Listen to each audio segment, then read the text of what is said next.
Thank you very much. Good evening, everybody. I would like to call this meeting to order and acknowledge that we are in Treaty 1 territory, the home and traditional lands of the Anishinaabe, Ojibwe, Innu Cree, and Dakota peoples, and in the national homeland of the Red River Métis. Our drinking water comes from Shoal Lake 40 First Nation in Treaty 3 territory. My name is Marla Billinghurst, and I will be chairing the meeting this evening. With me on the panel are Mr. Jeff Peich and Mr. Richard Whitbread. The assessor this evening is Mr. Cam Wong, and the hearing secretary is Mr. Stephen Lunn.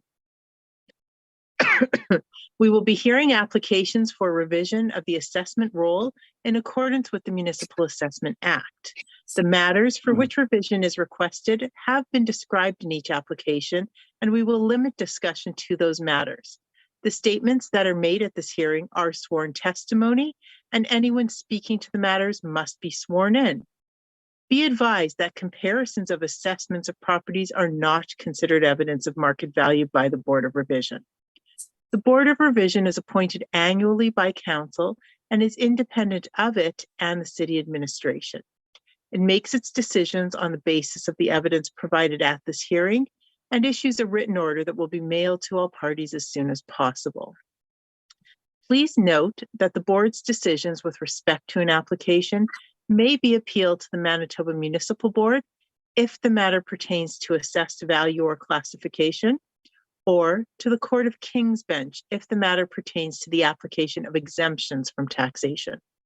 Should you wish to appeal, information on how to do so will be included with the board's order. With respect to the hearing process, I will confirm the points of appeal with your property to be addressed with each applicant following the swearing in. We will then have the assessor's testimony, followed by questions that the applicant may have, and then the applicant's testimony followed by questions. Each side will have an opportunity to summarize if they wish. Once all of the evidence about an application has been brought forward, the applicant may leave.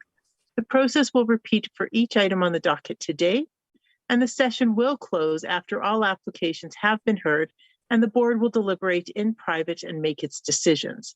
You will receive the board's decision by registered mail as soon as possible. As information, all public hearings are live streamed, recorded, and will be part of the public record. We will be hearing items 1 through 6 on the docket today. Mr. Lunn, please affirm the assessor's and the applicant's testimony. Thank you. Mr. Assessor, please state your full name. Cam Wong. You affirm that the evidence you're about to give at this hearing is the truth, the whole truth, and nothing but the truth? I do. Thank you. Ms. Applicant, please state your full name. Sarah Cates. You affirm that the evidence you're about to give at this hearing is the truth, the whole truth, and nothing but the truth?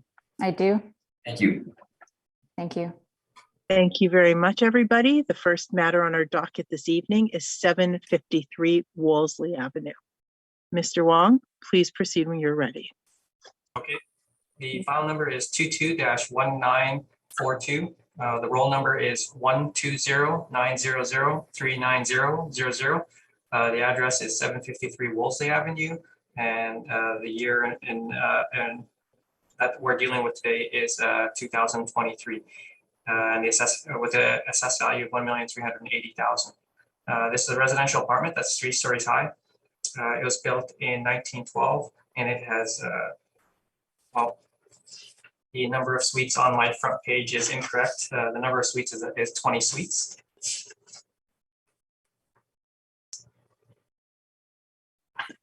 On page 2 is the history for our request for information. We don't have any income and expense information for this property. They haven't responded in the years that we've requested it, but the property is under new ownership as of December 10th, 2021. So yeah, we're not going to be seeking non-co-op on this property because there's a new owner. But on the page 3 is a picture of the subject property with its location.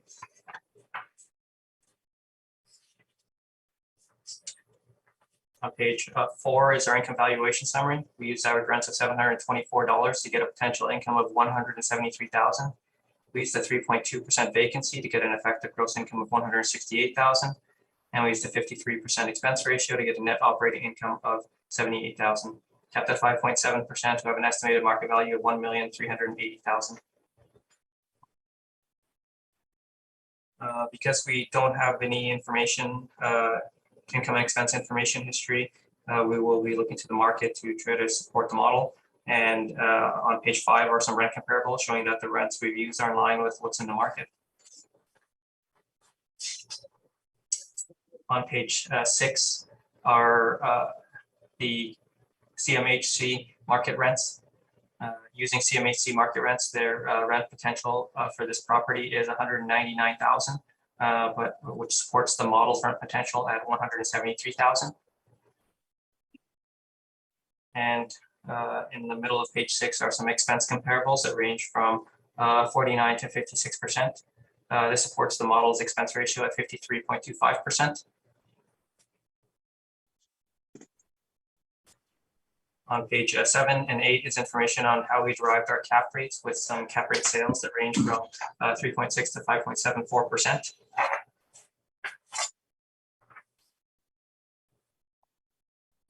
On page 10 is a permit that was taken up for the property.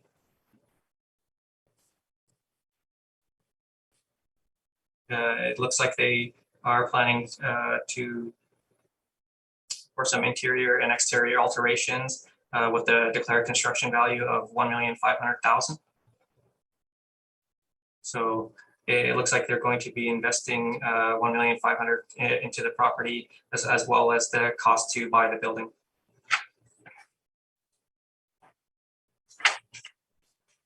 On page 11 is a chart for the CMHC market rents.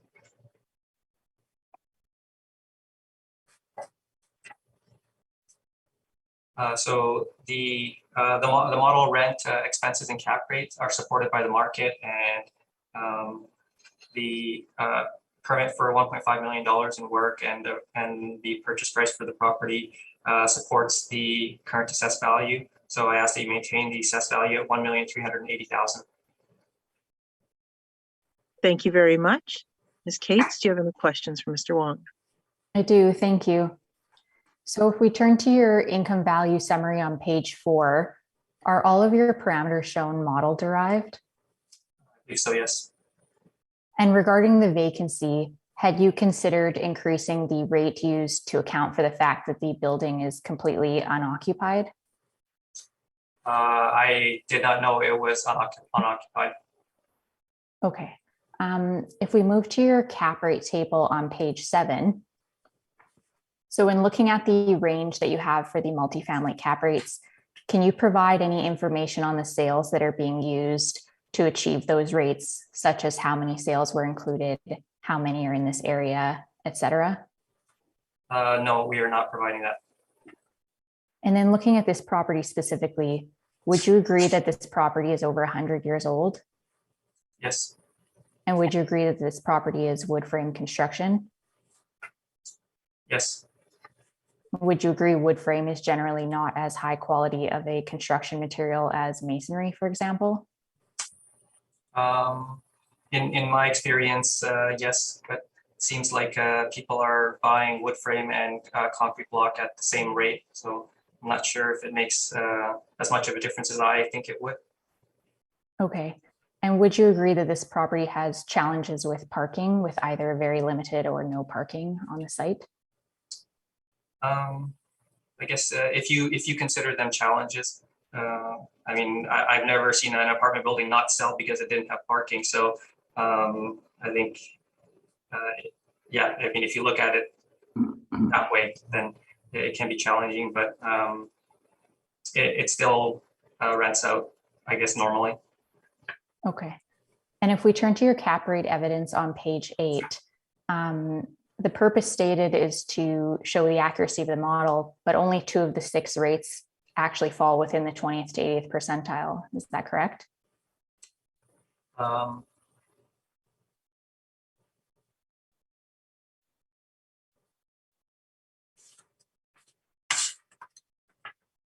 believe three of the 60. And have you provided the workups as part of your direct evidence? No. Okay, thank you. That would conclude my questions. Thank you very much. Mr. Pike, do you have any questions? Not at this time, thank you. Thank you. Mr. Whitbread, any questions? Looking at your cap rate table on page 7, your range for the 20th to 80th percentiles, 4.8 to 5.6. You stepped outside the 80th percentile. How high could you go, Mr. Wong, if you were inclined to raise this? Can you go to 8%, 7%? Do you have a cap on that cap?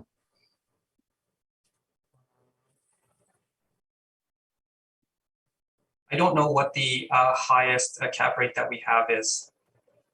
So you don't know what the 100th percentile would be? Yeah, I don't know what the I guess the highest 20th percentile would be. Okay. And your contention then, if I heard you correctly, is that zero parking does not have an impact on the valuation of this building, given the preponderance of vehicles that people own today versus 1912. It doesn't prevent a building from renting out space. I don't think so. I mean, might it affect a person, potential renters? Might the potential pool of renters be either different? It would be. It obviously would be. But obviously, there with the vacancy rates of apartments that don't have parking, generally being sort of market levels of vacancy, I think I don't know if it affects it that much. Thank you. No further questions. Thank you very much. I have no questions. So Ms. Cates, please proceed with your presentation when you're ready. Thank you.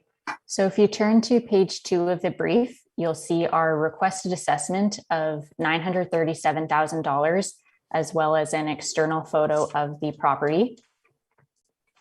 On page 4, we have our property description. So the subject property is located on Wolseley Avenue between its intersections with Walnut Street and Maryland Street in the Wolseley area of Winnipeg. The property consists of a 3-story apartment, which was built in 1912. And the site size is approximately 8,800 square feet. The property has a total of 20 units, and the property is currently unoccupied and has been since at least 2021, possibly earlier. And in speaking with the owner, the property is in its early stages of renovation. So you'll see an aerial photograph below the property description showing the parcel. And on page 5, we have a Google map view just to give a better sense of the neighborhood. So on page 8, we have the overview of our income approach. So the main points of contention here are the vacancy rate as well as the cap rate. So given that the property is unoccupied, we are going to be using the rents that have been generated by the city, which work out to approximately $724.22 per suite per month. And we'll also use the expense ratio of 53.3%. In terms of the vacancy rates, to reflect the fact that the building is unoccupied, we are applying a 25% vacancy rate to the property. And in regards to the cap rate, we are disputing the assessor's cap rate of 5.7%, and we are going to be using a cap rate of 6.5% based on our cap rate study, which I'll briefly go through in a little bit. But just as an overview of our cap rate study, the first table shows our base cap rates, which assume good quality properties in good locations, and that's stratified by the effective year built. And then the second table shows all of the factors that we would consider on a site-specific basis to potentially make any adjustments. So the property has an effective age of 1912, so that indicates a base cap rate range of 6.1 to 6.6%. We consider that the property is of wood frame construction, no real amenities. Additionally, the property was previously not operated as market apartments, so that kind of speaks to potentially issues with condition and just not being renovated potentially to the same standard. And as well, we note there's limited to no parking. So we feel being within that range of 6.1 to 6.6, the 6.5 makes sense here. So turning to page 10, we have our income and expense valuation breakdown, just showing those parameters that I have just discussed. Now, just to go through the cap rate study briefly, because I know we've heard it before, but just to do a very high level presentation, I'll just turn to that, which is a separate document. So if you turn to page 2 of our cap rate study, we start by going through the city's cap rates. So they indicate a range of anywhere between 3.85 to 7.4%, with most falling in the high 4 to mid 5 range. If you go to the middle of page 2, we've summarized what the brokers suggest for Winnipeg cap rates. So the important takeaways here is that they're suggesting 0 to low compression from last cycle. Toward the bottom of page 2, we have some discussion surrounding interest rates. The idea being that interest rates are only one component of cap rate, and it doesn't necessarily move one-to-one with the treasury yields. So we have some graphs also showing the relationship between interest rates and cap rates. These are national graphs, so they're not used to derive our cap rates, but simply just to show the relationship. On page 4, we have all of the factors that we would consider for site-specific adjustments. So not all factors will be present for all properties, but just to touch on a few that will be on today's docket. So building type and construction, wood frame properties tend to not be as high quality, tends to deteriorate faster than potentially other building materials. So that is something we consider. As well, heritage status will be coming up later on the docket. Heritage status is recorded as a caveat on the title. So that would increase the risk of the property in terms of what the owner is able to do with it. In terms of amenities, we've seen people are spending more time at home, which was a trend that predated COVID. So amenities such as in-suite laundry, balconies, et cetera, would be desired by tenants. As well, durability and quality of income will come up later on the docket in regards to social housing. We see social housing is generally built to a more utility grade standard. So with that, not as luxurious finishes, generally has more deferred maintenance, et cetera. So going to page 6, we have our cap rate sales.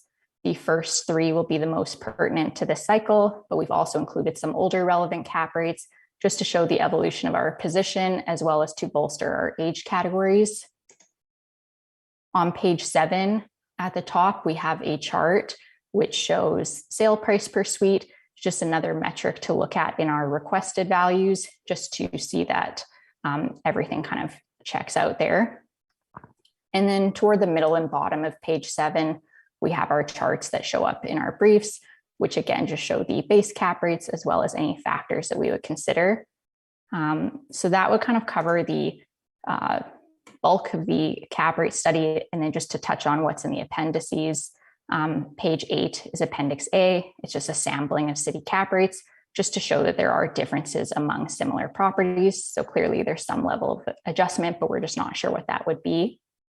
Page 14 is Appendix B, which has the backup of the market reports if you wish to look at those. Page 20 is the start of Appendix C, which goes into more of a discussion on the factors that we consider. Page 43 is Appendix D, which has all of the backup for the sales calculations that we use. Page 145 is Appendix E, which shows the sales data that we use for our sales chart. And then lastly, page 149 is the start of Appendix F. So this is where we've included some assessor rebuttal that they've presented previously. And the reason for showing that is just to show that there is level of agreement among certain of the age categories that we have in there. So just to tie this all together, I'll just go back to the main brief.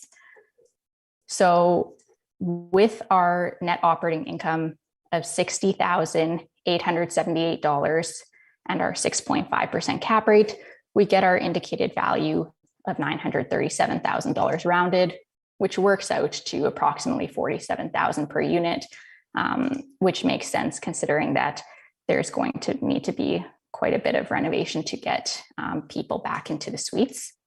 So our appendix starts on page 12, And we've included these city valuation as we don't have the like financials to include as they're not there. And that would conclude my presentation on this property. Thank you. Thank you very much. Sorry. Mr. Wong, do you have any questions for Ms. Cates? I guess normally when you go through the process of stabilizing an income for valuation purposes, like you're stabilizing at 25%. So are you kind of indicating that 25% is stable for this property? What we're trying to do is just reflect the fact that the building is completely unoccupied. So the building has a higher than 25% vacancy, but we're capping it at 25% in terms of being reasonable with the process here. Okay. I guess would you expect it to be maybe 25% going into the future?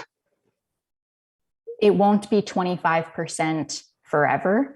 But in my discussions with the owner, he has suggested that they're just in the early stages of renovation at the moment. So given the renovations that they're planning, that would take some time. Okay. But their current vacant state is temporary, would you say? Yes, being 100% vacant would not be a permanent thing, yes. Okay. And there are new owners for the subject property? Yes, that is my understanding. Do you care to share with us what the new owners purchased the property for? Well, I think you show in your brief that the purchase was post-reference, so I didn't look. Yeah, so the purchase was post-reference, so I don't have the sale price handy. Okay, that's all my questions. Thank you very much. Mr. Peich, do you have any questions? I just wanted to be clear on this. So at the time of possession, which is post-reference, it was vacant and the property continues to be vacant. Is that right? Yes, that is correct. And what stage are the renovations at? And do you have a sense of how long these will take? In terms of renovations, they say there has been some demolition of the previous existing units and some exterior work, including some roof repairs, but the construction of the new units has not yet commenced. In terms of how long it will take, I'm not quite sure. This would be the extent of the information that I have. Okay, thank you. I have no other questions. Thank you. Mr. Whitbread, any questions?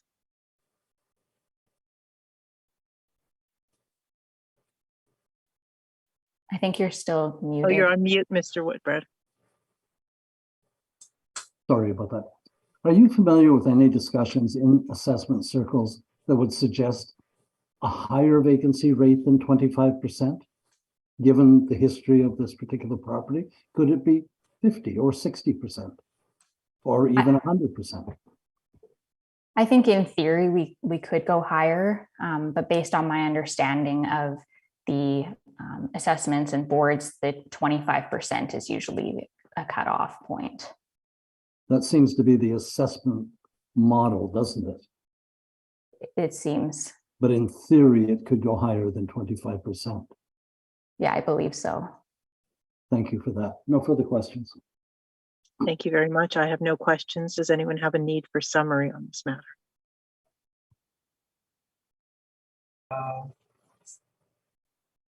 No, thank you. Thank you. I don't have summary, but would I be able to briefly present the rebuttal that I have to the assessor's cap rates? Yes, if you have rebuttal, you may present it. Does everyone have that? Am I able to proceed on that? It's showing my folder is empty. The rebuttal. Going to look. You'll just have to refresh it in a second here. Okay. Try it now, please. Yeah, I've received it. Thank you.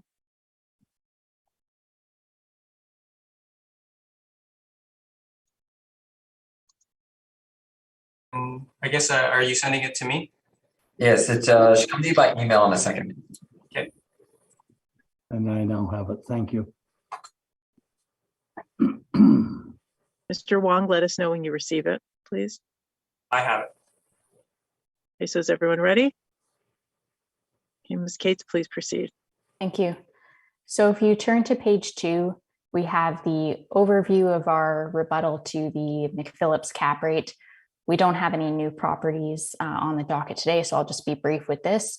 We found that the property was purchased with below market rents, so we have recalculated the cap rate with CMHC rents and vacancy. So on page 3, you'll see our workup and our cap rate at 5.59%, and the city is at 4.79% for that sale. On page 4, we have our overview for 700 St. Mary's and 32 Arden. So 700 St. Mary's, we found the property was bought with the intention to renovate. The property manager has indicated in an enclosed letter that the property was in rough shape, with the previous owner not having done much for repair. And then for 32 Arden, just a couple of points here. There were ads indicating the property was renovated, showing that there was intention when purchasing. And as well, there was some inconsistency in income reporting. Specifically, the laundry income was missing for 2018. So while we had previously included this sale in our cap rate study, we have excluded it based on these issues. So then the, I guess, appendix to our rebuttal starts on page 5. So we have the CMHC data for McPhillips, as well as an ad, which shows the idea that the purchaser knew that the rents were below market. So we've not used these rents, but it just supports that idea. On page 14, we have the enclosed letter from the property manager for 700 St. Mary's. Page 15, we have the ad for Arden with some points highlighted. And then we have the financial statements just to show the differences between 16, 17, and 18.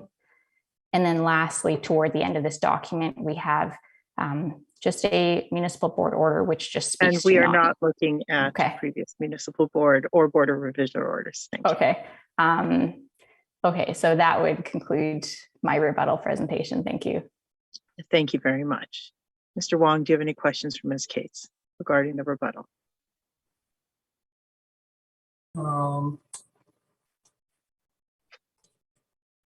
Yeah. So I'm just trying to find.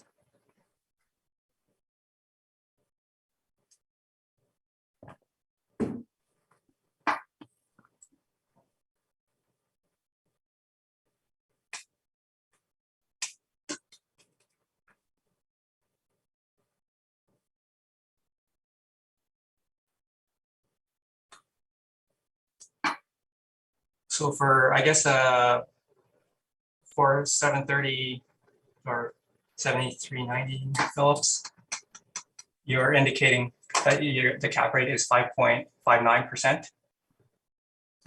Yes, that is correct.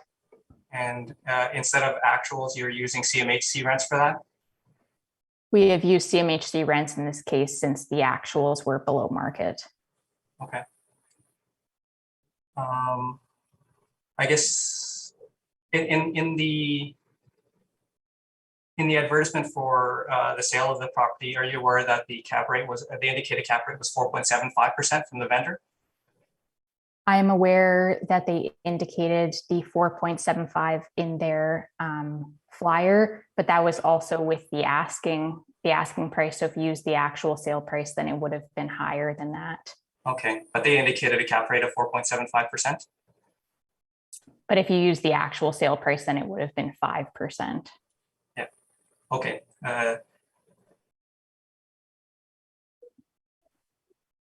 And with regards to 700 St. Mary's and their intention to renovate, did they actually do the renovations?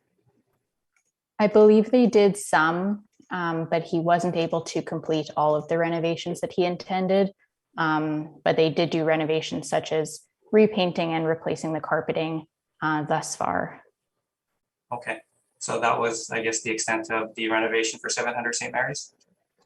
It appears at this time that was the renovations that were completed. Okay, that would be all my questions. Thank you very much, Mr. Peich. Any questions? Thank you. Thank you. Mr. Whitbread, any questions? I have none, thank you. Thank you very much. Mr. Wong, do you have any rebuttal? Yes. Okay, please proceed. Okay, I guess does everyone have? I'm just refreshing here. Oops.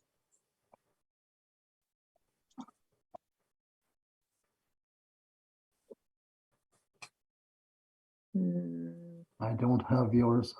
No, I don't. It's weird. It's saying it's saying 1 minute ago, but I only have the Altus one. Try giving it a refresh now.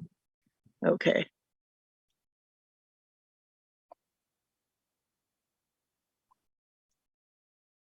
No, now it just has the Altus and it said I received it a few seconds ago. So it's somehow going backward. Okay, that's odd. Let's see here. Right, that way. Did everyone else? Oh, here we go. There we go. Perfect. I Okay. have it. Has everyone else received it? Now I Ms. have. Cates, okay, Ms. Cates, have you received it? I'm assuming it's just on the, oh yeah, I have just received it. Thank you. Okay.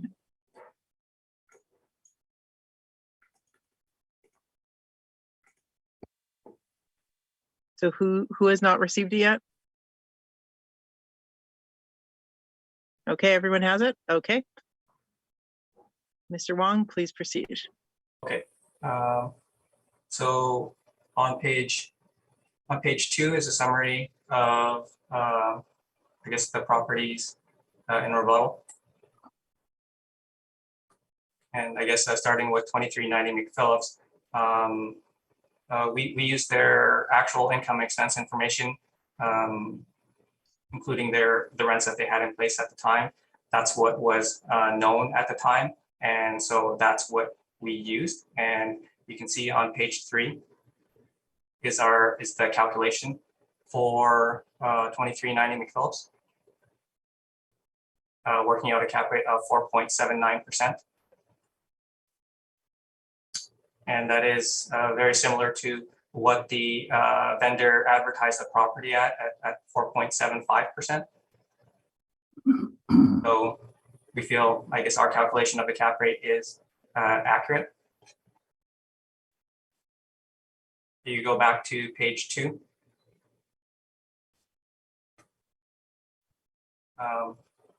You can see that for 555 Corden, our calculated Altus calculated 5.73 and we calculated 5.74. And for 677 Maryland, Altus had calculated 5.66 and we had calculated 5.5. And for 210 St. Mary's, Altus calculated 6.18 and we calculated 5.71. And then you'll see some properties that were highlighted in red. And we didn't feel that they were usable because the purchasers had no intention of, didn't use the NOI as the reasoning for purchasing the property. So we don't feel that using that cap rate is applicable. But and for 100 Southview, if you go to the very last page,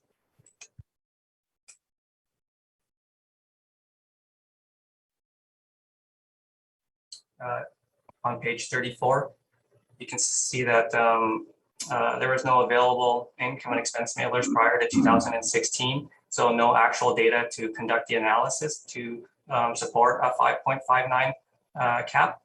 And you can see the expenses that were used. They were pretty sparse, and using a 26% expense ratio is pretty low. I mean, in my experience, the newer expense ratios typically might be around maybe low 30% to around 40%. So using a 26% expense ratio to calculate a cap rate is pretty low. And And once again, you can see that there's no real expense information to try to calculate a cap rate. So that's why we didn't feel that a cap rate for 100 Southview is usable.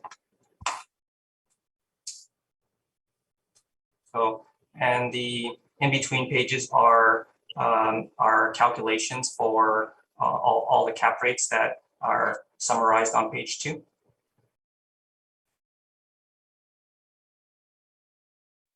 And that would be my rebuttal. Thank you very much. Ms. Cates, do you have any questions regarding the assessor's rebuttal? Yes, thank you. So would you agree that we're pretty close in terms of the cap rates for this cycle on Corden and Maryland? Yes.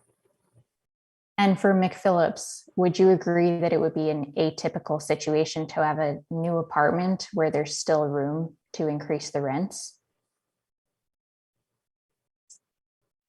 Sorry, can you repeat the question? Sure. Would you agree that for the McPhillips property, that it would be unusual to have a brand new apartment where there's still room to increase the rents, where they're not achieving rents that are at the top end of the market?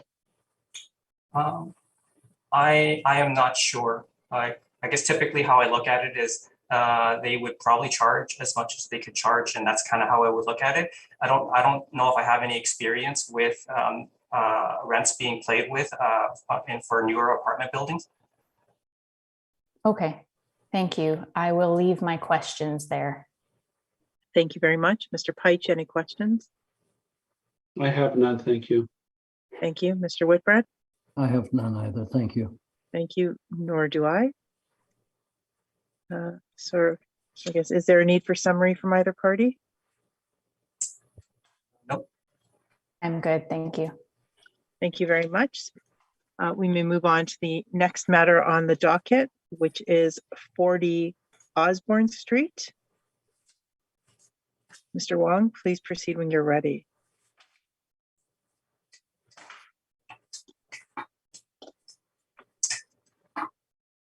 The file number is 22-3166. The roll number is 120-325-05100.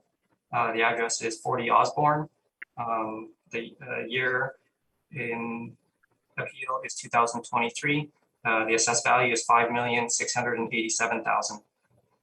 This is a residential apartment block that's 5 stories high. It was built in 1909, but we have an effective year built in 1980. There are 37 suites with 23 outdoor parking stalls. I do have a revised value on my page 1, but we can come back to it. On page 3 is a picture of the subject property with its location. It's located in the Osborne Village area. On page 4 are some pictures of the subject property.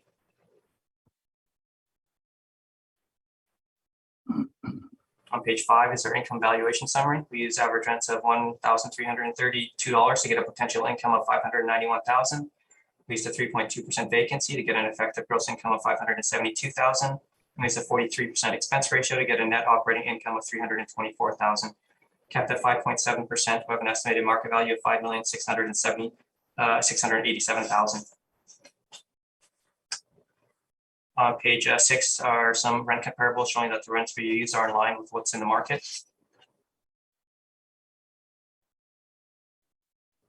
On page 7 is a summary of the income and expenses submitted by the owner. You can see in 2020, their income is $556,000. Their expenses are $322,000. But if you look at the very bottom of that chart, their repair and maintenance figures for each per unit is $4,114 per unit for 2020, $6,888 for 2019, and $4,629 for 2018. In my experience, these repair and maintenance figures are much higher than normal, and so there's likely capital expenditure included with these repair and maintenance figures. So I've adjusted out the actual repair and maintenance figures and put the repair and maintenance figures back in at $1,751 per suite. And in doing that, their operating expense for 2020 is $249,000, and their net operating income is $307,000 for 2020. To stabilize their income, I used their 2020 income of $556,000. I averaged their expenses from 2018 to 2020 at $249,000, and their net operating income is $307,000. Capped at 5.7%, the market value, the estimated market value is $5,387,000, and that's how I calculated my revised value that is on my page 1.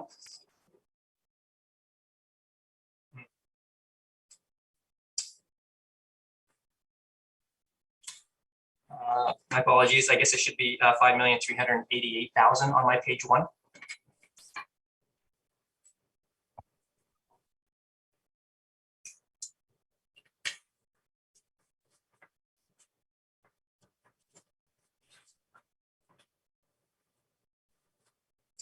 So I guess on the bottom of my page 7 are some repair and maintenance comparables. They range from $989 to $1,751. I felt using the $1,751 was appropriate for this building, considering the age. So that's why I used the $1,751 for the repair and maintenance figure. On page 8 and 9 is information on how we derived our cap rates with some cap rate sales that range from 3.6 to 5.74%.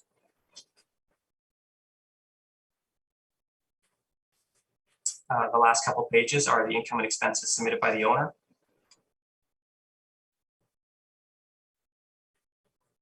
So the model rent and the cap rate is supported by the market, and the revised net operating income that, after adjusting for higher repair and maintenance amounts, that net operating income supports the revised net operating income that I've used. So I ask that you accept the revised value of $5,388,000.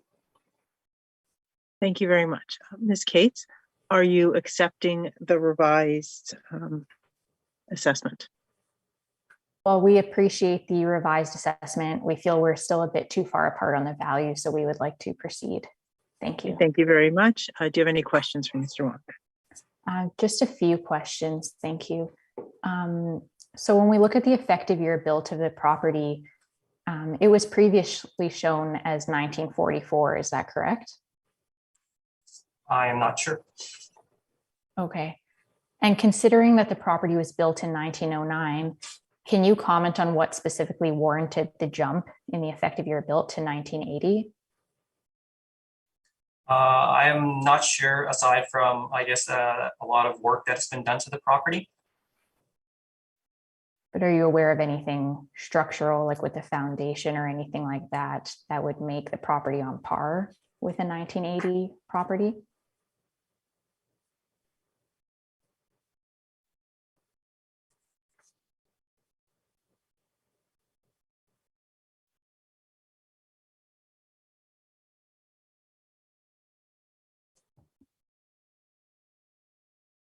I'm not sure.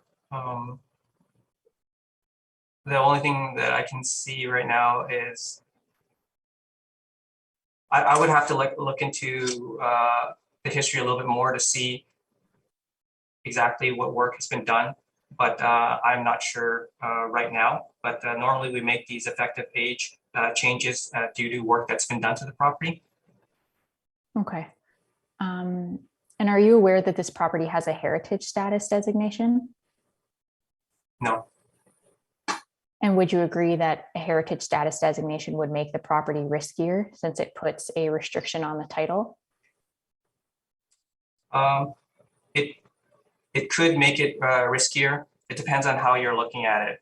I think for our purposes, like we're looking at the fee simple value of this property, and so that would, I guess, not include the heritage aspect of it. But that's pretty much how we choose. That's pretty much how we value all the properties in Winnipeg that might have something like a heritage or some sort of a caveat to the property. We treat it as if it were a fee simple valuation. Okay. And then one last question, sorry, on your summary on page 7, you would agree there's a significant difference between the actual repair and maintenance and the kind of estimated value of 1750 that you've used, correct? Yeah, there's I would say a noticeable difference, and it's like I said, it's mostly due to the fact that they're spending like 4,600 per unit in 2018, 6,880 in 2019, and 4,000 per unit in 2020. So there is a noticeable difference, but these numbers are, I guess, the reason why I made them was because they're much higher than what I see as the normal market range for repair and maintenance figures. Okay, that would conclude my questions for this property. Thank you. Thank you very much. Mr. Pike, do you have any questions? Yes, just coming back to the concept of the heritage status designation, I want to be sure I heard you correctly that there is nothing within the model that recognizes that something's been designated heritage status? I don't believe so. Like with regards to, I guess, any sort of restrictions that might a property might have, we just look at the, as far as I know, we look at the fee simple aspect of the value. Okay. And then just your commentary around the expenses. I'm sorry, I'm just going to pull it up here. You correct me if I'm wrong, but you seem to apply the 174 Nassau Street, the 1751 as a repair and maintenance per unit. Yes. So what was it about the 174 Nassau that gives you confidence in that number? Well, I guess just maybe to, I guess maybe I feel that the repair and maintenance for this property would be at the higher end of the range, and the 1751 does fall into the higher end of the range. Normally, the repair and maintenance figures that I see might be about $700 to $2,000 per unit, and so I felt that using the 1,751 for this subject property was reasonable. Okay, thank you. I have no other questions. Thank you very much. Mr. Whitbread, do you have any questions? Yes, I want to focus on the expenses as well. So you've assessed, sorry, the model has assessed 43.40% as expenses for this building. Is that correct? Yes. And you looked at it as a 1909 building that maybe didn't need an adjustment to that expense ratio. Yes, I guess I did make an adjustment to it. You did not. To the model, no. Okay. And yet we have a 1912 building in the previous property that we did where you have a 53.25% expense ratio, 10% more for a building that's slightly newer. Can you help me understand how the model would make that distinction? Cam, I don't get it. I guess I would have to do a fairly detailed look at both the properties to determine what the differences might be. But in terms of right now, what I can do right now, unfortunately, I can't tell you why the expense ratios are so different. But I feel that I've tried to, I guess, adjust for it in my revised value. And I guess that's all I can say with that regarding the expenses. Maybe we'll come back to it when we deal with the agent's evidence. Thank you. No further questions. Thank you, nor do I. Ms. Cates, please proceed when you're ready. Thank you. So if you turn to page 2 of the brief, you'll see our requested assessment of $3,753,000, as well as an exterior photo of the property. On page 4, we have our property description. So the subject property is located on Osborne Street at its intersection with Roslyn Road in the River Osborne area of Winnipeg.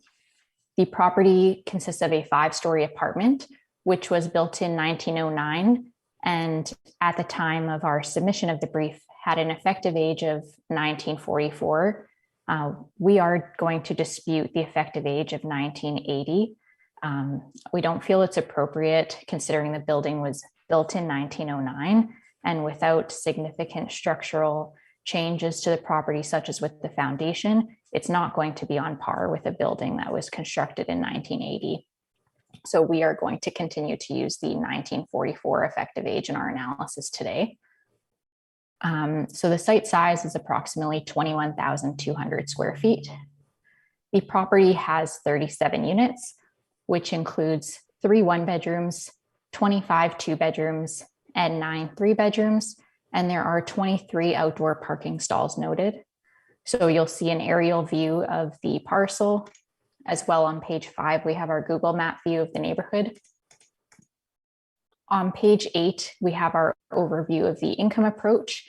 So we are disputing the assessor's cap rate of 5.7%, and we are using a cap rate of 6.25% based on our cap rate study, which we've previously gone through. So with the 1944 effective year built, we have a base cap rate range of 6.1 to 6.6. And we acknowledge the property is wood frame construction. It has a grade 2 heritage status designation. It doesn't have amenities. And given it's also short on parking, we feel 6.25 makes sense. It's starting at the bottom end of the range because 1944 is kind of closer to that top end of that age range, but then accounting for the heritage status, which adds risk to the property, we feel 6.25% cap rate makes sense. So if you turn to page 10, we have our income and expense valuation breakdown. So we've used rents of $576,392 based on the 2020 rents of the subject property. We've used a 3-year average vacancy of 8.7%. And when accounting for the other forms of income in place, we have an effective gross income of $555,358. Now for the expenses, we stabilize based on 3 years of expense data. So in our remarks column, we note if we've taken an average or using a certain percentage. If there's no remark listed, it can be assumed that we're stabilizing based on the most recent year of that expense data.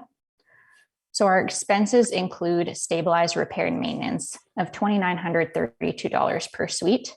Now we do a 5-year breakdown. So I'll just go through it in detail for this property and then it will follow for the remaining properties. So if I could ask everyone to turn to page 24 of the document, we have our detailed repair and maintenance breakdown. So what you'll see here is we have 5 years of repair and maintenance data from 2016 to 2020. Toward the bottom of the chart, we have our repair and maintenance total. Below that, we have repair and maintenance less capital expenditures like roof, hot water tank, et cetera, and also less waste and snow because we stabilize waste and snow separately. And then at the bottom, we have our repair and maintenance per suite. And where we do our stabilizations is on the right-hand side of the sheet.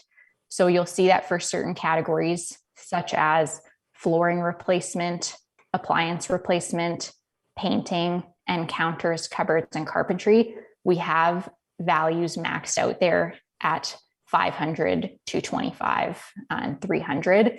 So those capped values are based on discussions with property managers and knowledgeable individuals within the market here to determine what reasonable values there would be. And then for the other categories, we exclude any outliers and make adjustments where necessary if the values seem like too high, for example, or too low. So this is how we get our stabilized value of $2,932 a suite. The repair and maintenance is on the higher end, but it is also an older building that would need work to keep it up to standard, considering it has older systems as well. Given the amount of turnover of the suites, it does make sense that there would be work done in between. So if I could just go back to my valuation on page 10, just to tie this together. So with our stabilized repair and maintenance, we have total expenses of $320,788. We have a net operating income of $234,571. And with our 6.25% cap rate, we get an indicated value of $3,753,000, which works out to a value of $101,400 per unit. Now our appendix starts on page 12. And what I've included is just some interior photos of the suites. So they are staged marketing photos, but it's just to give a sense of the level of finishes of the floors, the kitchens, etc. And then I've also included on page 15, the kind of short form heritage report for the property. And then the remainder is the city valuation and the financial statements that we've used. And that would conclude my presentation for this property. Thank you. Thank you very much. Mr. Wong, do you have any questions for Ms. Cates? Yeah, I was just wondering, I guess for the detailed repair and maintenance that you the chart or the spreadsheet that you have on page 24. I was just wondering if you have those supporting documents, or is it just something that was provided to you? Essentially, with the repair and maintenance breakdown, what happens is that certain owners will just submit the totals as part of their income and expense mailers, but then we would also have general ledgers. So the assessment department can always ask us for those general ledgers, but we don't include the general ledgers as part of our submissions, but those would be available. Okay, that's all my questions. Thank you very much. Mr. Pike, any questions? Thank you. Thank you very much. Mr. Whitbread, any questions? Yes, just going to your summary sheet on page 10 then, and I'm looking at line 27 and line 32. So those would be actual percentages and actual values for repair and maintenance over the span of those years. Is that correct, Ms. Cates? Yes, these would be the totals. And then, yeah, our stabilization comes from the page that we went through. But yes, that would be correct. Yes, I understand that. It's now clearer to me when I see the added page. That's very helpful. Thank you. Okay, I have no further questions. Thank you, nor do I. Is there a need for summary from either party? I'm good, thank you. Okay. All right. Yes, we will move on to the next matter, which is 1 Roslyn Road. Mr. Wong, please proceed when you are ready. Okay, the file number is 22-2419. The roll number is 120-324-50000. The address is 1 Roslyn Road. The year under appeal is 2023. The assessed value is $3,591,000. This is a residential apartment block that's 4 stories high. It was built in 1929. We have an effective year built of 1945. There are 27 suites with 10 indoor parking stalls and 14 outdoor parking stalls.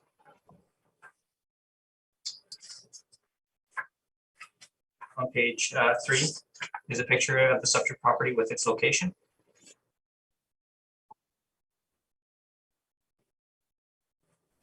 Subject property is also in the Osborne area.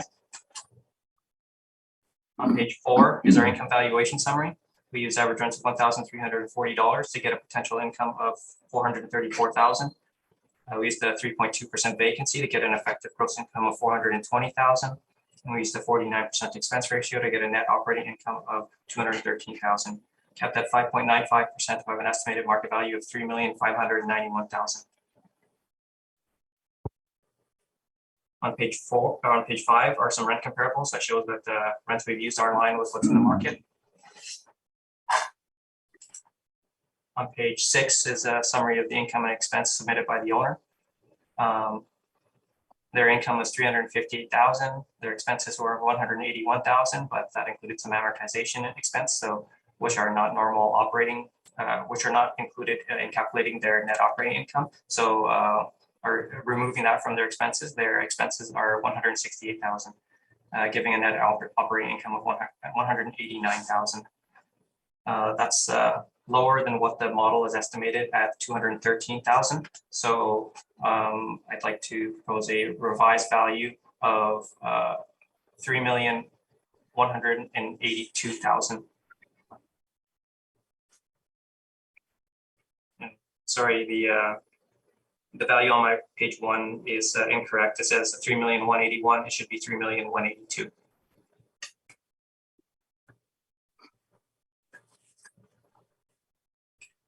So on page 7 and 8 is information on how we derived our cap rates, with some cap rate sales that range from 3.6 to 5.74%.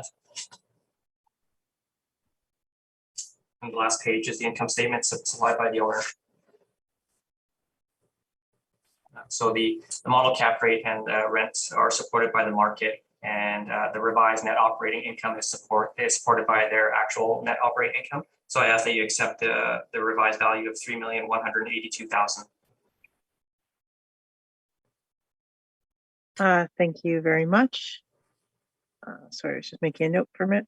Sorry, Ms. Cates, do you accept the assessor's revised assessment? Yes, we accept the revised assessed value. Okay, thank you very much. Mr. Peich, do you have any questions?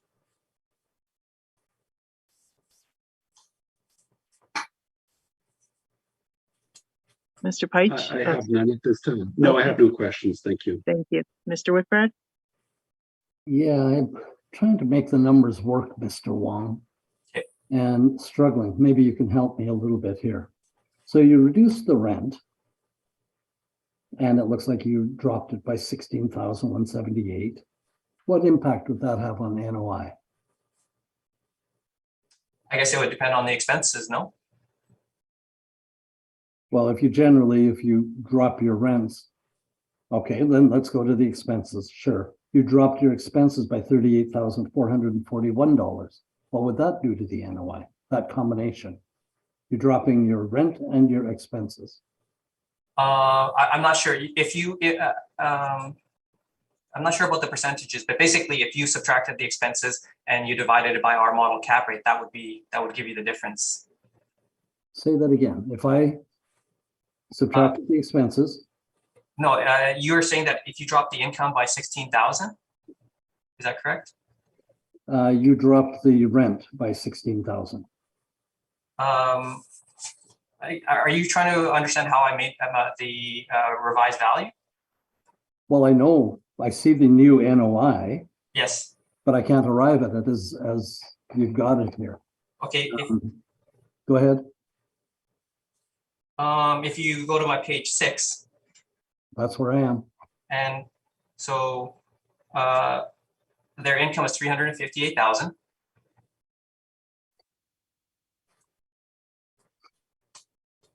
Okay. And their expenses are 168,000. Mm-hmm. And then that gives a net operating income of 189,000. I understand all that, but I can't make those numbers work. The 168, yeah, you dropped from 49.16% expense ratio to 47.11%, which is a drop of $38,441. So you dropped the expenses by, am I getting that right? 38,441? Yes, I guess, yes. That makes sense, doesn't it? Yeah, I mean, if you're comparing it to the model. Well, what else do I have to compare? You've got your model and you've got your revised recommendation. Yeah. I can only go from what you recommend, what you started with to what you recommended. I need to make sense of that. Yeah. Sorry. I guess the model net effective gross income was 420,000, but I changed it to 358,000. Mm-hmm. And their expenses were, the model was at 206,000, but I changed it to 168,000. Yes, you've already explained that. But the numbers still don't jive to give you a decrease in NOI of $24,340. Okay, let me punch in the numbers just to make sure. Okay. Just come back and try and help me understand. I asked the board's patience on this. I could not. No. I mean, there is a possibility that I might have made a calculation error. So that's not out of the realm of possibility.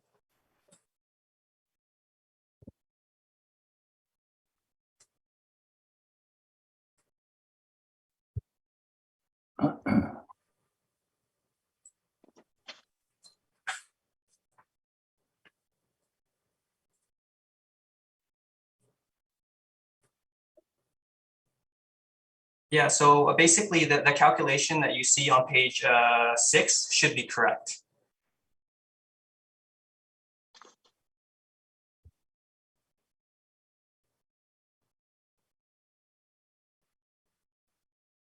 I'm not questioning that calculation. I'm questioning the arrival at the new NOI. That's what I really struggled with, Kim, is I couldn't come to grips with the new NOI using the numbers that you presented on page 6, as well as what you had on page 4. I just could not make it reconcile. And maybe I guess the numbers on page 4 they're not meant to reconcile with page 6.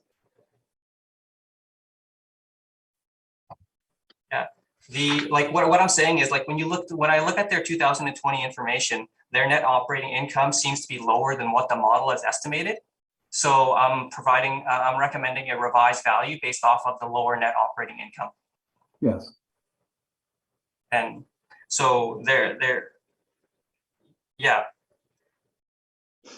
I guess what I'm struggling with is we've come to understand recently that we don't accept simple adjustments to net operating income. We need to have a rationale for how that net operating income changed. It was based off of their 2020 income and expenses. Yes, I understand that. Okay, so no reconciliation to what you had offered initially as your value. Well, the thing is, the computer model, it takes it takes all the income and expense information that the property owners submit to us, and so and I guess they create the model using that information. That information is highly unlikely to line up perfectly with the actual income statement for a property. It's just different data. Yes, we understand that. Not that anyone can explain the algorithm or how it works, but we understand that. Thank you. Okay, I'm going to let it go. I don't want to take any more of the board's time. No further questions, Madam Chair? Okay, thank you. I have no questions. And yes, as the applicant is accepting, sorry, the revised assessment, we can move on to the next matter.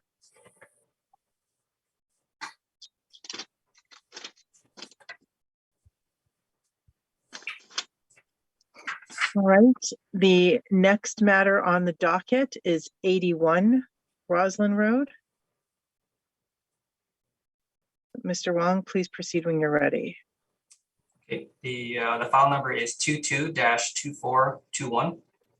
The roll number is 120-324-99000. The address is 81 Roslyn Road, and the year in appeal is 2023. The assessed value is $4,714,000. This is a residential apartment block that's 3 stories high. It was built in 1959 and it has 60 suites with 60 outdoor parking stalls. On page 3 is a picture of the subject property with its location.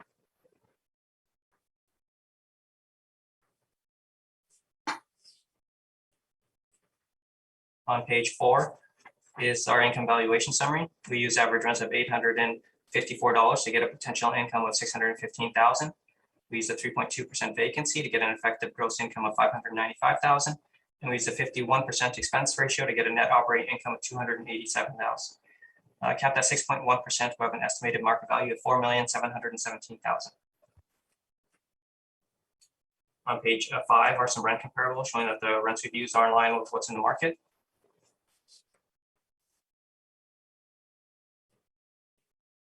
On page 6 is a summary of of the income and expenses submitted by the owner. Their income in 2020 is $602,000.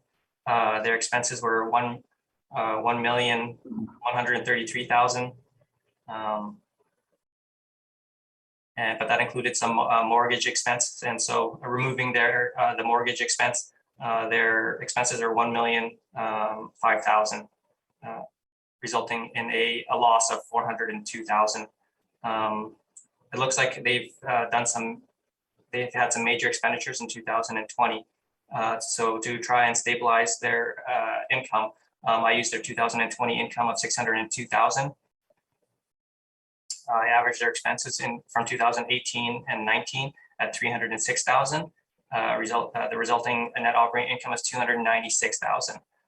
This is approximately $9,000 higher than what the model is estimated at $287,000. So I feel that their actual operating income supports the model. On page 7 and 8 is information on how we derived our cap rates and some cap rate sales that range from 3.6 to 5.74%.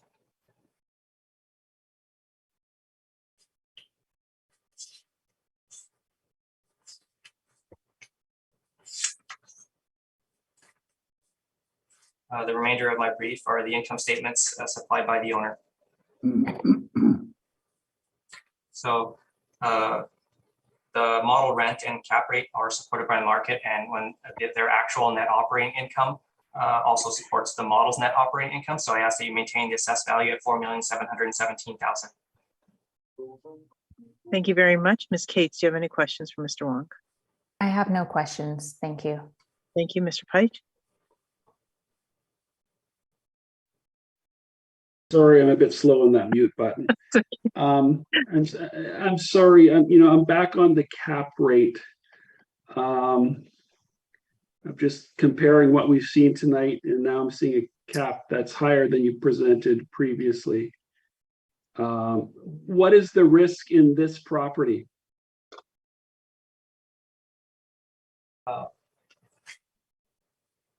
In terms of the cap rate being maybe higher than a different property? I'm seeing an effective year built higher than some of the earlier properties. I'm seeing outdoor parking for 100% of the suites. And I'm just a bit dumbfounded with the 6.1 cap on this, when earlier you were presenting 5.7 on older properties with no parking. Yeah. Unfortunately, I can't explain the differences between cap rates. What I can say is that a cap rate of 6.1% for this property, I guess in my experience, I feel that the 6.1 is higher than what I would think would be for this property, but it's what the model has assigned. So, but with regards to why the model has assigned 6.1 versus 5.5, I'm not sure. Yeah, that's exactly the question I have, and it's just, I guess you've answered the question. It just seems inconsistent. I like the model takes the attributes that we have on record for the property, and I guess it determines the cap rate that way. And so, but with regards to a 6.1 cap rate, I feel that it probably should be a little bit lower for this property, but it is the model is applied 6.1, so I guess that's what we're going with. Thanks. I have no other questions. Thank you. Mr. Whitbread, any questions? No, I have none. Thank you. Thank you, nor do I. Ms. Cates, please proceed when you're ready. Thank you. So if you turn to page 2 of the brief, you'll see our requested assessment of $4,530,000. On page 4, we have our property description. So the subject property is located on Roslyn Road near its intersection with Osborne Street in the River Osborne area of Winnipeg. The property is a 3-story apartment built in 1959. And it has a land area of 1.3 acres. There are 60 units, which includes 36 one-bedrooms and 24 two-bedrooms, and there are 53 outdoor parking stalls noted. So you'll see an aerial photograph of the property as well as a Google Map view on page 5. On page 8, we have an overview of our income approach. So the main issue would be just with the expenses used for this property. So if you turn to page 9, you'll see an income and expense breakdown for the property. So we are using an effective gross rent of $584,459. With the other forms of income factored in, we have an effective gross income of $608,010. For the miscellaneous income, I just opted to use an average since it is a bit variable. For the expenses, we have stabilized repair and maintenance at $1,800 per suite for total expenses of $331,664. We have an NOI of $276,346, and with a 6.1% cap, gives us an indicated value of $4,530,000, which works out to approximately $76,000 per unit. Our appendix starts on page 11, and we have the city valuation, the financial statements used, and then for reference, our detailed repair and maintenance breakdown can be found on page 26. And that would conclude my presentation for this property. Thank you. Thank you very much. Mr. Wong, do you have any questions? Yes, I was just wondering, what is the indicated cap rate for this property based off of the office cap rate study? Based on our cap rate study and the effective age, it would be a base cap rate of 5.75, and then we would consider any adjustments on a site-specific basis. Okay, but in this case, why are you using 6.1%? We're not contesting the cap rate in this case. So we've used the 6.1 as assigned. But again, we would consider adjustments on a site-specific basis as well. So I think in context too of the other cap rates and the other properties, 6.1 isn't far-fetched here. Okay, that's all my questions. Thank you very much. Mr. Pike, do you have any questions?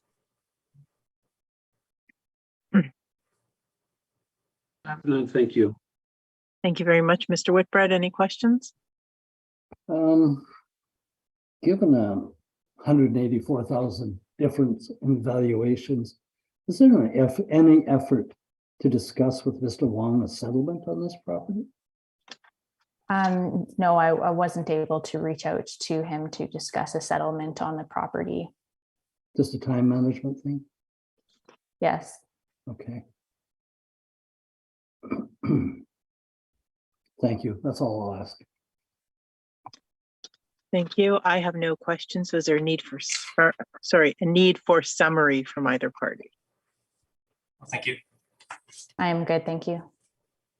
Okay, thank you. Does anyone need a brief recess? No. I would be okay with going because there's a couple properties, but if anybody wants to take a recess, we can do that. Is everyone all right to continue? Yes. Okay, I was just mindful Okay, because yeah. of the length of time people are sitting. So, okay, so then the next matter we will be hearing is 777 Sargent Avenue. Okay. Please proceed when you are ready. The file number is 22-1600. The roll number is 130-311-85100. The address is 777 Sargent Avenue. The owner is the Manitoba Housing and Renewal Corporation. The year in appeal is 2023, and the assessed value is $3,319,000. It's a residential apartment block that's 6 stories high. It's built in 1972, and it has 49 suites with 15 outdoor parking stalls. On page 3 is a picture of the subject property with its location.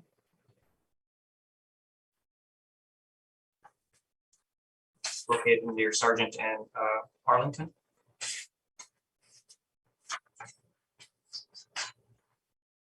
On page 4 is our income valuation summary. We use average rents of $693 to get a potential income of $407,000. We use a 3.2% vacancy to get an effective gross income of $394,000. And we use a 53% expense ratio to get a net operating income of $184,000. Capped at 5.55%, we have an estimated market value of $3,319,000. On page 5 are some rent comparables showing that the rents we've used are supported by the market. On page 6, because this is a housing property, we'll be looking to the market to support our valuation. On page 6 are the market rents from CMHC. The indicated market rents, the market rent potential from using CMHC rents is $412,000. This supports the model's rent potential at $407,000. And there are some expense comparables that range from 43 to 50%, which supports the model's expense ratio at 53%.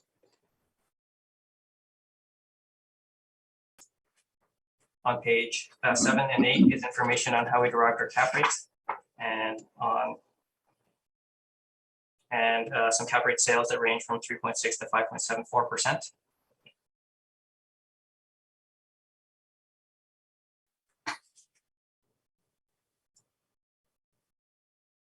On page, the remainder of my brief is the income statements submitted by the owner and the CMHC market rents on my last page. So the model rent, expenses, and cap rate are supported by the market. So I ask that you maintain the assessed value at $3,319,000. Thank you very much. Ms. Cates, do you have any questions for Mr. Wong? Just a couple, thank you. So would you agree this property is social housing? Yes.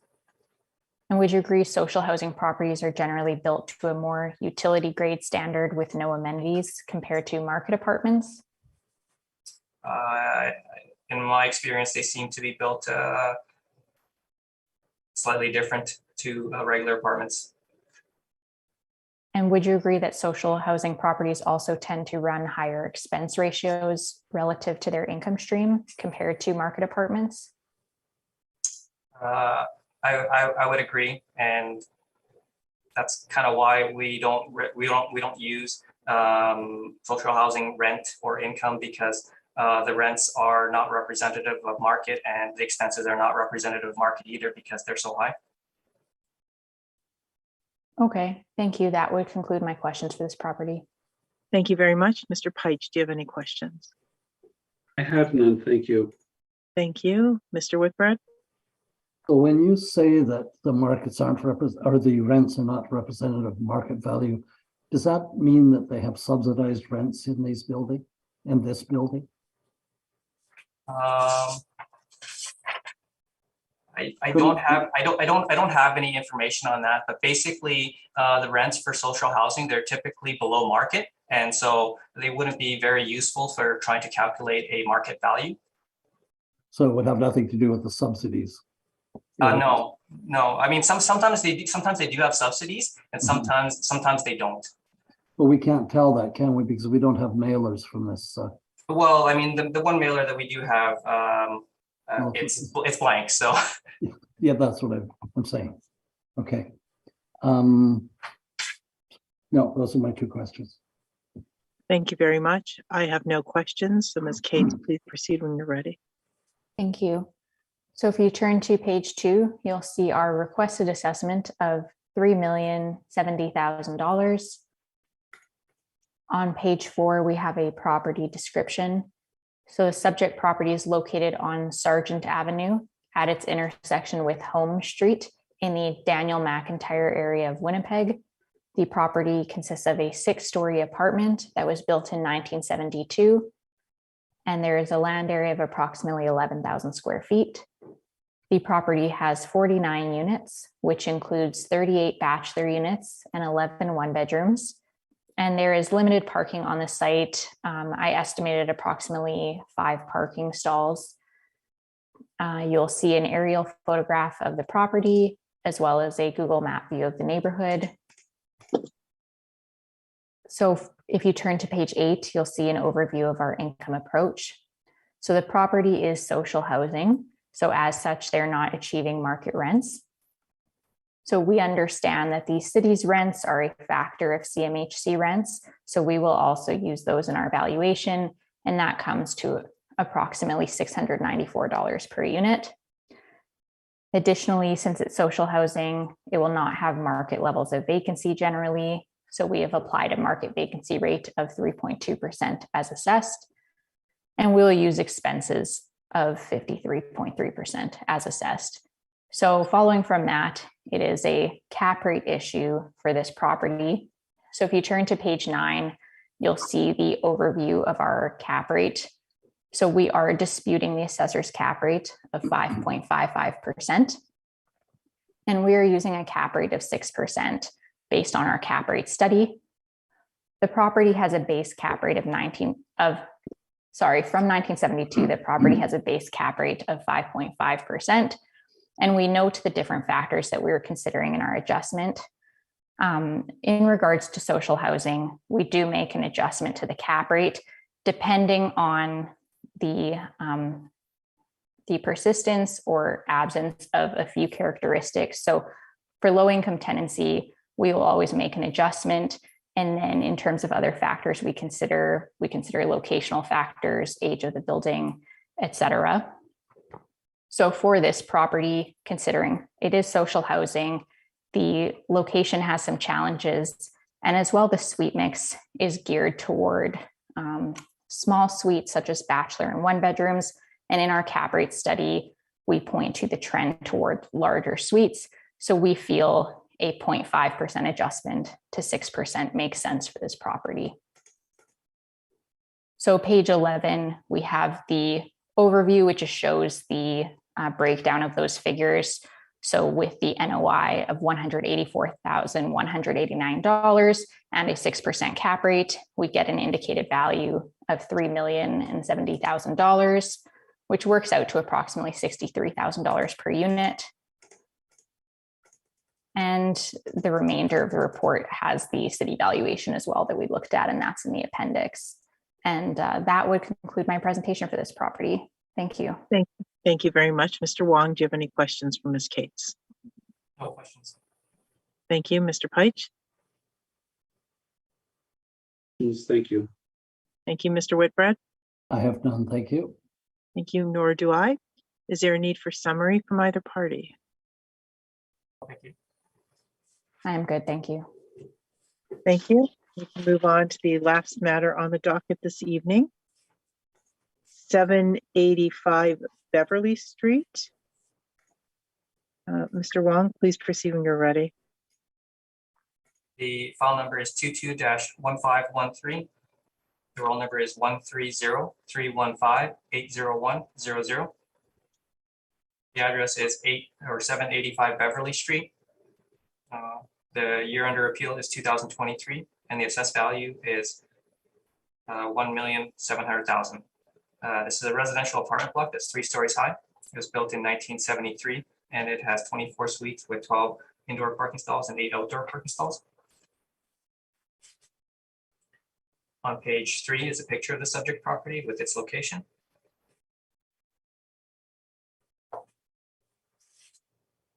On page 4 is our income valuation summary. We use average rents of $790 to get a potential income of $227,000.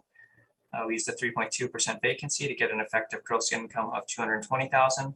And we used a 57% expense ratio to get a net operating income of $92,000.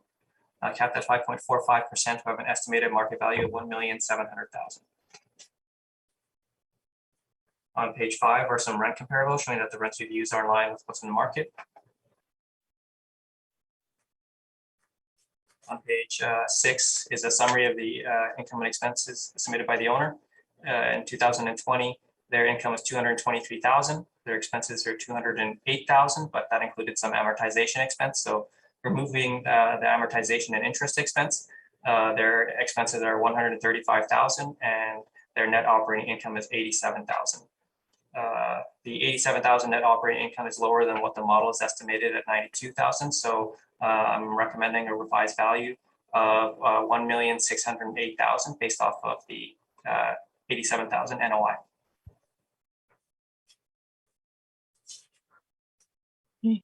On page 7 and 8 is information on how we derived our cap rates and some cap rate sales that range from 3.6 to 5.74%.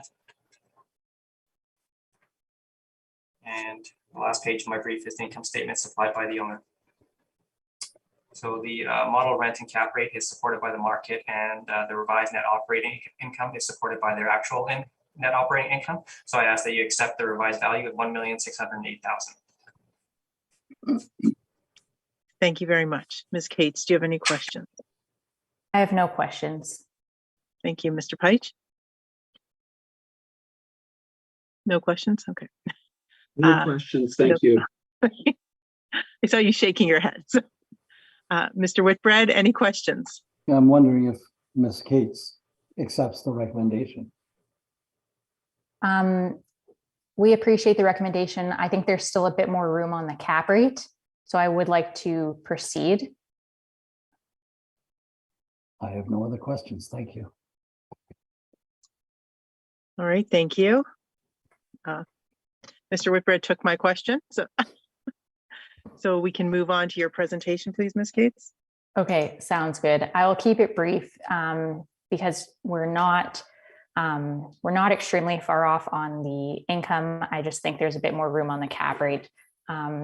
So if you turn to page 2, you'll see our requested assessment of $1,537,000. On page 4, we have our property description. So the subject property is on Beverly Street at its near its intersection with Notre Dame in the Daniel McIntyre area of Winnipeg. So I'll just skip ahead to our income approach, which is on page 9. We have our income and expense breakdown. So we are using an effective gross income of $223,213. Our repair and maintenance is $1,283 a suite, giving us total expenses of $134,829. We are using a 5.75% cap rate for this property. We have applied a small adjustment to our base cap rate of 5.5%. The reason being that our base cap rates assume good quality properties in good locations, and we do believe that this location has some challenges. So I have made an adjustment to the cap rate of 0.25% for a cap rate of 5.75%. So that gives us our indicated value of $1,537,000, which works out to approximately $64,000 per unit. And our appendix starts on page 11, and we have the city valuation as well as the financial statements we've included. And for reference, our repair and maintenance breakdown would be on page 23. So that would conclude my presentation for this property. Thank you. Thank you very much, Mr. Wong. Do you have any questions?